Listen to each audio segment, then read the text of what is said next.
What's up, everybody? Dr. Josh here, and today I want to talk to you about the biggest supplement mistakes that I made early on in my bodybuilding career. Now, if you're anything like me, early on, I thought that supplements would be a way to get me the exact body I wanted. However, with my training and my research, I've discovered that you only need a handful of supplements to really get the gains that you want. So, if you're interested in the mistakes that I made, and you're interested in anything bodybuilding and psychology related, hit subscribe. And let's get to the episode. Mistake number one is I let pre-workout feeling, or the way it made me feel, dictate whether or not I used the product. So if a pre-workout made my face tingle, or if it just had a crap ton of caffeine in it, I felt those sensations and I felt like the product was working. But really, I only knew that that product was just giving me more energy and making my face tingle. I had no idea whether or not it was contributing to a better workout or not. So whenever you're picking pre-workouts or you get a sample of a pre-workout, don't only take into account how that pre-workout is going to make you feel, start taking into account the ingredient profiles and making sure that whatever ingredients are in the pre-workout or whatever supplement you're taking line up with the current literature. Now, if a pre-workout or something helps you with your motivation or helps you with your perception of hunger, which can contribute to poor workouts in general, then by all means, keep doing what you're doing. However, don't confuse sensation with actual substance for what it is you're taking. And this leads to mistake number two. I didn't actually know what it was that I was taking. I didn't know what a proprietary blend was. Now, proprietary blend may sound cool. However, proprietary blend is just a way for supplement producers to hide the exact amount of each ingredient that is going into a particular supplement. So whenever you're looking for a new supplement, generally proprietary blends are used in sort of protein blends and then pre-workout blends. You're going to want to apply sort of multiple hurdle thinking. Now, first hurdle is going to be rule out supplements with a proprietary blend. That's hurdle one. Another hurdle, and you can develop your own hurdles. I think another good hurdle would be third-party testing. Is there a third party, which will be prominently labeled on whatever supplement you're taking? Does a third party test to make sure that the ingredients that the company says is in there is actually in there? That's another good hurdles, and those are two hurdles that I use. And sort of another third hurdle, if the supplement, like a pre-workout or something, has multiple ingredients in it, and its big selling point is a new supplement, that is a red flag for me. So if a pre-workout or let's say a protein has something added into it that has just come out on the market, I generally don't purchase those things. And I don't purchase those things because if the front-facing thing on a particular supplement that a company is trying to sell you is this new sexy thing, chances are they're trying to make some money and it's just a sales gimmick. Which then leads me to mistake number three. I chased hype, whether it was CLAs, BCAAs, G-aspartic acid. For any of you folks who remember that supplement, I chased anything that was really trending that month, and it was really easy because I worked at a supplement store. I got a behind-the-scenes look at how they decided to put new product on their shelves. And you want to know how they put new product on their shelves? Companies came out every 1 to 2 months, either repackage what they had or they found some new magical ingredient to throw in there, and then they would take that to my company, we would put it on the shelves, we would begin pushing that product. Often it was the same ingredient repackage. Often it was a new supplement that maybe got some animal or rodent study behind it. And often there would be a new supplement to take that supplement's place in like 1 to 2 months. But just remember, you're not going to want to be chasing hype or the new hotness.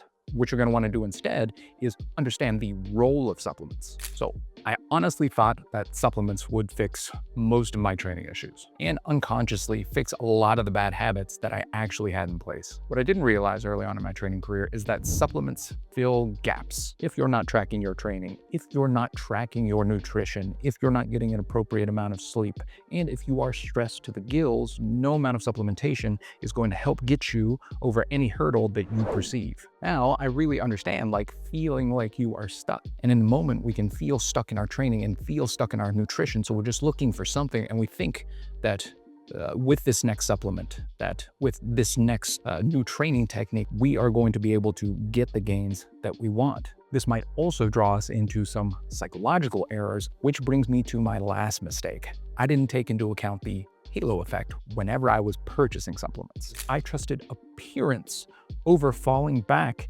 onto the science. And so what do I mean by that? So the halo effect is generally attributed or discussed in terms of a person's physical attractiveness, whereby we unconsciously attribute better things or good things good things to a person who is physically attractive. However, in the fitness and supplement realm, we may attribute knowledge, expertise, or how a person got their body to the way that they currently look. So if you go into a supplement store or you purchase a supplement online, you may attribute whatever they are selling to their current form, which is not the case at all.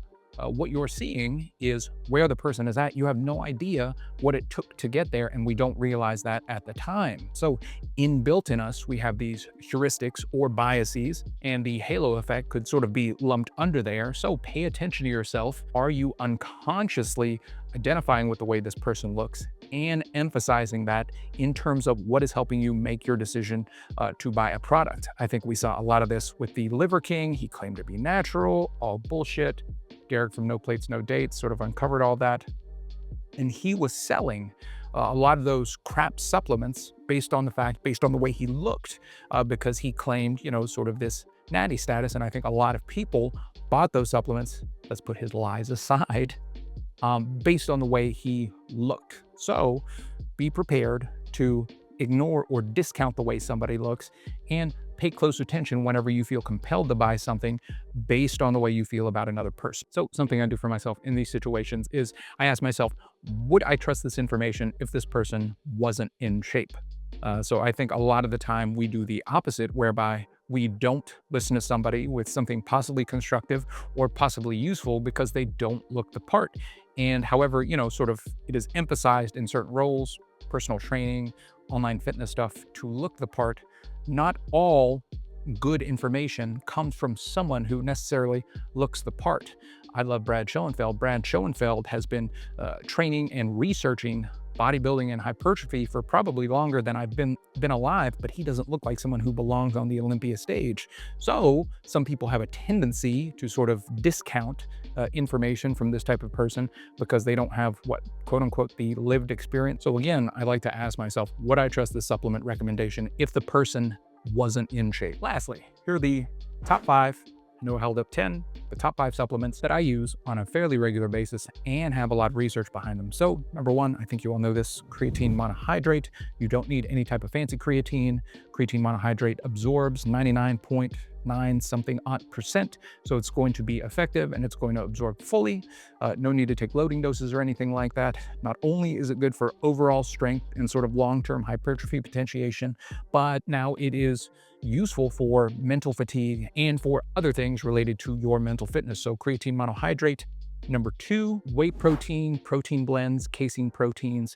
There is a use case for all of this. Notice I didn't say whey protein isolate or anything sort of in between. Number 3, caffeine. Caffeine has an enormous body of literature. It's going to help with energy, alertness, performance, multiple things, and especially while you are dieting, it's going to help tamp down some of those hunger cues. Number 4, for me, I'm going to lump these two together. I take some fish oil and I take some vitamin D. I don't get as much sunlight as I would want. And also, I think as far as the fish oil goes, a high amount of EPA and DHA, I feel like those do have enough to support some anti-inflammatory properties and support some long-term brain health. And then lastly, some dextrose or Gatorade. I think if you are in a gaining phase and you are training for longer than 90 minutes to 120 minutes, I think supplementing with a carbohydrate to help extend the effectiveness of your workouts is going to be maybe not necessary, but useful in terms of making sure that you're getting the most gains possible. Now, the thing about this list, I think you'll notice 2 of the things that I recommended could be left out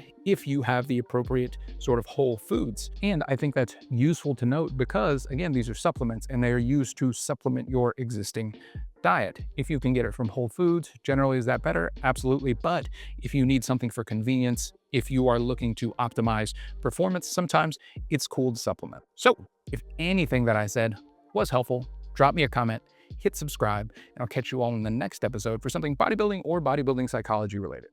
See you there.